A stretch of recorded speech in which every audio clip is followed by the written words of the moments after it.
Directorate ಅವರು ನಿನ್ನೆ ದಿವಸ ಶಾಸಕರಾದಂಥ ಹ್ಯಾರಿಸ್ ಅವರ ಇಬ್ಬರು ಮಕ್ಕಳ ಮೇಲೆ ದಾಳಿ ಮಾಡಿದ್ದಾರೆ.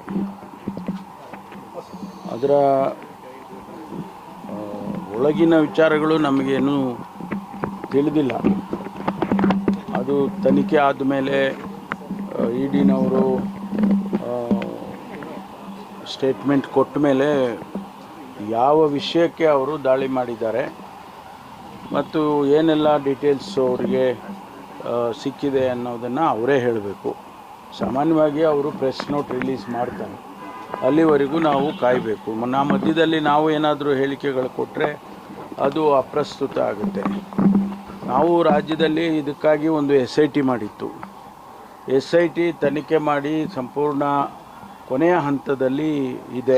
ಅವರು ಕೂಡ ಕೆಲವು, ಯಾಕೆಂದರೆ ಇದು ನ್ಯಾಷನಲ್ ಇಂಟರ್ನ್ಯಾಷನಲ್ ಪ್ರಾಕ್ಸಿಮಿಟಿಯನ್ನು ತೆಗೆದುಕೊಂಡಿರೋದ್ರಿಂದ ಅನೇಕ ವಿಚಾರಗಳಲ್ಲಿ ಅವರು ಮಾಹಿತಿಗಳನ್ನು ಕಲೆ ಹಾಕಿ ಅವ್ರಿಗೂ ಇವತ್ತು ವರದಿಯನ್ನು ಕೊಡಬೇಕು. SIT ಅವರು ಅಂತಿಮ ಮಾಡಬೇಕು, ಚಾರ್ಜ್ ಶೀಟ್ ಫೈಲ್ ಮಾಡಬೇಕು. ಆ ಹಂತದಲ್ಲಿ ಇದೆ ಅಂಥೇಳಿ ನಮ್ಮ ಅಧಿಕಾರಿಗಳು ತಿಳಿಸಿದ್ದಾರೆ. ಒಂದು ಕಡೆ SIT, ಇನ್ನೊಂದು ಕಡೆ ಈ ED, ಅದಕ್ಕೇನಾದರೂ ಕನೆಕ್ಟ್ ಇದ್ದರೆ ಅದನ್ನು ಅವರೇ ಹೇಳಬೇಕಾಗ್ತದೆ. ಯಾಕೆಂದರೆ ನಮಗೆ ಇನ್ನೂವರೆಗೆ ಅದರ ಬಗ್ಗೆ ಮಾಹಿತಿಗಳು ಇಲ್ಲ, ಯಾವುದೇ ರೀತಿಯ ಮಾಹಿತಿಗಳು ಇಲ್ಲ. ವಿಳಂಬ ಅಂತ ಹೇಳೋದಕ್ಕಿಂತ ಅವರು ತನಿಖೆ ಮಾಡಬೇಕಲ್ಲ. ತನಿಖೆಗೆ ಮಾಹಿತಿಗಳೆಲ್ಲ ಸಿಕ್ಕುವವರೆಗೂ ಅವರು ಅದನ್ನು ಮಾಡ್ತಾನೆ ಇರ್ತಾರೆ. ಅದರಲ್ಲಿ ಸ್ವಲ್ಪ ಮಟ್ಟಿಗೆ ವಿಳಂಬ ಆಗಿದೆ ಅಂತ ನಮಗೆ ಮೇಲ್ನೋಟಕ್ಕೆ ಅನಿಸ್ಬೋದು, ಆದರೆ ಅವ್ರಿಗೆ ಮಾಹಿತಿಗಳು ಸಿಗಬೇಕಲ್ಲ. ಅದು ಭಾಳ ಟೆಕ್ನಿಕಲ್ ಆದದ್ರಿಂದ ಅವರು ಸ್ವಲ್ಪ ಮಾಹಿತಿಗಳನ್ನು ಕಲೆ ಹಾಕೋದ್ರಲ್ಲಿ ಸ್ವಲ್ಪ ನಿಧಾನ ಆಗಿದೆ ಅಂತ ನನಗೂ ಅನಿಸುತ್ತೆ. ಆದ್ದರಿಂದ ಅದನ್ನು ಆದಷ್ಟು ಶೀಘ್ರವಾಗಿ ಮಾಡೋದಕ್ಕೆ ನಾವು ಈಗಾಗಲೇ ಸೂಚನೆ ಕೊಟ್ಟಿದ್ದೇವೆ. ಮುಖ್ಯಮಂತ್ರಿಗಳು ಹೇಳಿದ್ದಾರೆ, ನಾನು ಹೇಳಿದ್ದೀನಿ, ಆದಷ್ಟು ಬೇಗ ಮಾಡಬೇಕು ಮತ್ತು ಅಟ್ಲೀಸ್ಟ್ ಒಂದು ಇಂಟರಿಮ್ ಆಗಿ ಆದರೂ ಕೂಡ ಒಂದು ಇಂಟರಿಮ್ ಚಾರ್ಜ್ ಶೀಟ್ ಆದರೂ ಫೈಲ್ ಮಾಡಬೇಕು ಅಂತಕ್ಕಂಥ ಸೂಚನೆಯನ್ನು ನಾವು ಈಗಾಗಲೇ ಸುಮಾರು ದಿವಸಗಳ ಹಿಂದೆನೇ ಕೊಟ್ಟಿದ್ವು. ಅದು ಈಗ ನೋಡಬೇಕು. ಅದಕ್ಕೂ ತನಿಖೆ ಹಂತದಲ್ಲಿ ಇಡಿ ಏನಾದರೂ ಮಾಹಿತಿ ಪಡ್ಕೊಂಡಿದ್ರೆ ಸರ್ ತಮ್ಮಿಂದ? ಅದು ಇಲಾಖೆಯಲ್ಲಿ ತೊಗೊಂಡಿದ್ರೆ ನಾನೇನು ಹೇಳೋಕ್ಕಾಗೋದಿಲ್ಲ. ಯಾಕಂದರೆ ಅವರಿಗೆ ಇರುತ್ತೆ, ಅದು ಎಲ್ಲೆಲ್ಲಿ ಅವರಿಗೆ ಮಾಹಿತಿ ಇದೇ ವಿಚಾರ ಆದರೆ ಅವ್ರ ಮಾಹಿತಿ ತೊಗೊಂಡಿರ್ಬೋದು. ಅಥವಾ ಈ ವಿಷಯದಲ್ಲಿ ಅಲ್ಲ ಬೇರೆ ವಿಷಯದಲ್ಲಿದೆ ಅಂತ ಹೇಳಿದರೆ ಅದು ಬೇರೆ ರೀತಿ ಆಗುತ್ತೆ. ಅದು ಅವರೇ ಹೇಳಬೇಕಲ್ಲ. ಇಡಿನವ್ರು ಹೇಳೋವರೆಗೂ ಇದಕ್ಕೆ ಮಾಡಿದ್ದಾರೆ ಅಂತ ನಾವು ಸ್ಪೆಸಿಫಿಕ್ ಆಗಿ ನಾವು ಹೇಳಕ್ಕೆ ಬರೋದಿಲ್ಲ. ಹ್ಯಾರಿಸ್ ಅವ್ರ ಮಕ್ಕಳಾಗಲಿ, ರೆಹಮತ್ ಅವ್ರ ಮೊಮ್ಮಗ ಹಂದೀಬ್ ಆಗಲಿ, ಶ್ರೀಕಿ ಜೊತೆ ಪ್ರಭಾವಿಗಳ ಮಕ್ಕಳ ನೆಂಟಿ ಇಟ್ಕೊಂಡಿರುವಂಥದ್ದು ಆರ್ಥಿಕವಾಗಿ ಈ ವಿಷಯನೇ ನೀವು ಹೇಳ್ದಂಗೆ ಅದೇ ವಿಷಯ ಅಂತಾದರೆ ಅದೆಲ್ಲ ಹೊರಗಡೆ ಬರುತ್ತೆ.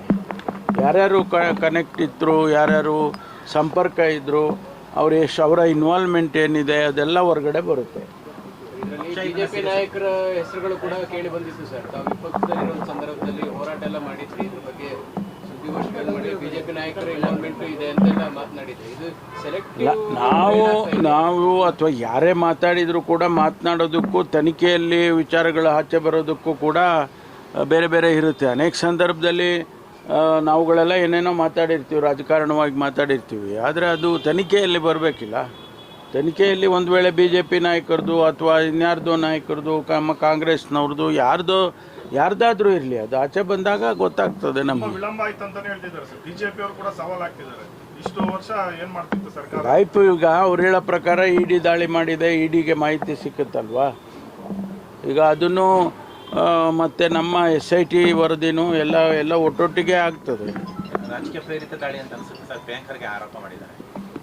ನಾವು ಯಾವುದನ್ನು ಕೂಡ ಈಗ ನಾವೆಲ್ಲವನ್ನೂ ಹೇಳ್ತಾನೆ ಇರ್ತೀವಿ, ಆದರೆ ಸತ್ಯಾಂಶ ನೋಡಬೇಕಲ್ಲ. ಮುಸ್ಲಿಂ ನಾಯಕರುಗಳು ರಾಹುಲ್ ಗಾಂಧಿ ಅವರಿಗೆ ಮತ್ತು ಹೈಕಮಾಂಡ್ ನಾಯಕರಿಗೆ ಪತ್ರ ಬರೆದಿದ್ದಾರೆ ಸರ್. ಸಮೀರ್ ಅಹಮದ್ ಆಗಲಿ, ಇನ್ನಿಬ್ಬರ ವಿರುದ್ಧ ಕ್ರಮ ಆಗಲಿ. ಒಂದು ಕಡೆ ಮುಸ್ಲಿಮರನ್ನೇ ಟಾರ್ಗೆಟ್ ಮಾಡಲಾಗ್ತಿದೆ. 23ರಲ್ಲಿ ಮುಸ್ಲಿಮರಿಂದಾಗಿ ಕಾಂಗ್ರೆಸ್ ಗೆದ್ದಿದ್ದು, ಮುಸ್ಲಿಮರನ್ನ ಯಾಕೆ ಟಾರ್ಗೆಟ್ ಮಾಡ್ತಿದ್ದೀನಿ ಅಂತ ಪತ್ರ ಬರೆದಿದ್ದಾರೆ. ಅಲ್ಲ, ಅದು ಸತ್ಯಾಸತ್ಯತೆಯನ್ನು ಅವರು ಪರಿಶೀಲನೆ ಮಾಡ್ತಾರೆ. ಹೈಕಮಾಂಡ್ನವರು ರಾಹುಲ್ ಗಾಂಧಿ ಅವರು ಸೂಚನೆ ಕೊಡ್ತಾರೆ, ಸತ್ಯಾಸತ್ಯತೆ ಪರಿಶೀಲನೆ ಮಾಡಿ ಅಂತೇಳಿ. ನಾವು ಯಾವತ್ತೂ ಕೂಡ ಅಲ್ಪಸಂಖ್ಯಾತರಿಗೆ ಪ್ರಯಾರಿಟಿಯನ್ನು ಮಾಡಿಕೊಂಡೇ ಬಂದಿದ್ದೇವೆ. ಈಗ ರಾಜ್ಯಸಭಾ ಕೊಟ್ಟಿದ್ದೇವೆ, MLCಗಳು ಕೊಟ್ಟಿದ್ದೇವೆ.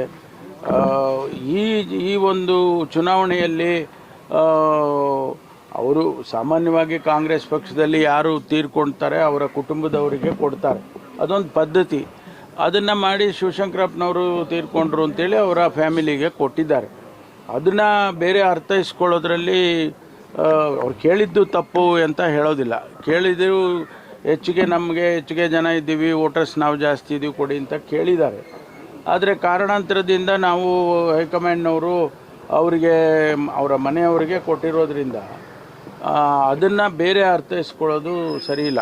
ಸರ್, ಈಗ ಕಾಂಗ್ರೆಸ್ನ ಸಾಂಪ್ರದಾಯಿಕ ಮತಗಳು ಅಂದ್ರೆ ಅಲ್ಪಸಂಖ್ಯಾತರಲ್ಲಿ ಒಡಕು ಮೂಡೋ ಪ್ರಯತ್ನ ನಡೀತಾ ಇದೆ ಸರ್. ಯಾಕಂದ್ರೆ ನಿನ್ನೆ ಆ ರೀತಿ ಅದನ್ನು ನೋಡಿ, ಅದನ್ನು ನಮ್ಮ ಅಧ್ಯಕ್ಷರಿರ್ಬೋದು, ಮುಖ್ಯಮಂತ್ರಿಗಳು ಇರ್ಬೋದು, ನಾವೆಲ್ಲರೂ ಇರ್ಬೋದು, ನಾವೆಲ್ಲ ಮಾತಾಡಿ ಸರಿ ಮಾಡ್ಕೊಳ್ತೀವಿ. ಇದು ಇಂಟರ್ನಲ್ ಮ್ಯಾಟ್ರ್ ಅಲ್ವಾ, ಕಾಂಗ್ರೆಸ್ ಪಕ್ಷದ ಒಳಗಡೆ ಇರುವಂಥ ವಿಚಾರ, ಇಂಟರ್ನಲ್ ಮ್ಯಾಟ್ರು. ಅದನ್ನು ನಾವು ಸರಿ ಅವರೆಲ್ಲ ಹೇಳಿಕೆಗಳು ಕೊಟ್ಟಿದ್ದಾರೆ, ಅದು ಒಂದು ಕಡೆ ಹಿಡಿ.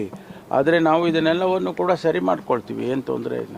ಇನ್ಸ್ಪೆಕ್ಟರ್ ಒಬ್ರು ವಿಡಿಯೋ ಮಾಡಿದ್ದಾರೆ ಸರ್, ನಾನು ದಲಿತ ಅನ್ನೋ ಕಾರಣಕ್ಕಾಗಿ ಐಆರ್ ಆಫೀಸರ್ಸ್ಗಳು ದೌರ್ಜನ್ಯ ಮಾಡ್ತಾ ಇದ್ದಾರೆ ಅಂತ ಬಹಳ ವ್ಯಾಪಕವಾಗಿ ಚರ್ಚೆ ಆಗ್ತಾ ಇದೆ. ಸೆಲ್ಫಿ ವಿಡಿಯೋ ನಾನು ಅದನ್ನು ಗಮನಿಸ್ತೀನಿ, ನಿನ್ನೆಯಿಂದ ಅದನ್ನು ಮಾಧ್ಯಮದಲ್ಲಿ ಬರ್ತಾ ಇದೆ. ಅದಕ್ಕೆ ನಾನು ಒಂದು ವರದಿಯನ್ನು ಕೇಳಿದ್ದೇನೆ, ವರದಿ ಕೊಡಿ ಅಂತೇಳಿ DG ಆಫೀಸಿಗೆ ಸೂಚನೆ ಕೊಟ್ಟಿದ್ದೇನೆ. ಏನು ವಿಚಾರ ಏನು, ಎಲ್ಲಿಂದ ಅದು ಆ ರೀತಿ ಶ್ರೀನಿವಾಸ್ ಅಂತಲೇ ಅವ್ರ ಹೆಸರು, ಅವರು ಹೇಳಿರ್ತಕ್ಕಂಥದ್ದು ಎಷ್ಟರ ಮಟ್ಟಿಗೆ ಅದು ಸತ್ಯ ಇದೆ ಮತ್ತು ಅದು ಎಲ್ಲಿಂದ ಅವ್ರು ಏನೇನೆಲ್ಲ ಹೇಳಿದ್ದಾರೆ ಅದೆಲ್ಲಕ್ಕೂ ಒಂದು ಮಾಹಿತಿಯನ್ನು ಕೊಡಿ ಅಂತ ಹೇಳಿದ್ದೇನೆ. ಮಾಹಿತಿ ಬಂದ ಮೇಲೆ ಏನು ಸತ್ಯ ಇತ್ತು ಅಂತ ಹೇಳಿದರೆ ಅದಕ್ಕೆ ಏನು ಕ್ರಮ ತಗೊಳ್ತೀವಿ. ಇನ್ನೊಂದು ಪ್ರಕರಣ SP ಕಾಶಿನಾಥ್ ಸುಧೀರ್ ಕುಮಾರ್ ರೆಡ್ಡಿ ಮೇಲೆ DGಗೆ ಪತ್ರ ಬರೆದಿದ್ದಾರೆ ಸರ್. ಎರಡು ಸೇರಿ ಟೈಮ್ ಕೊಡಿ ಅಂತಿದೆ. ಈಗ ಯಾವುದು ಅದಕ್ಕೆ ಬಣ್ಣನ ಬಯಲು ಮಾಡೋದಕ್ಕೂ ಮುಂಚೆನೇ ವರದಿ ಕೊಡಿ ಅಂತೇಳಿ ಕೇಳಿದ್ದೇನೆ. Thank you.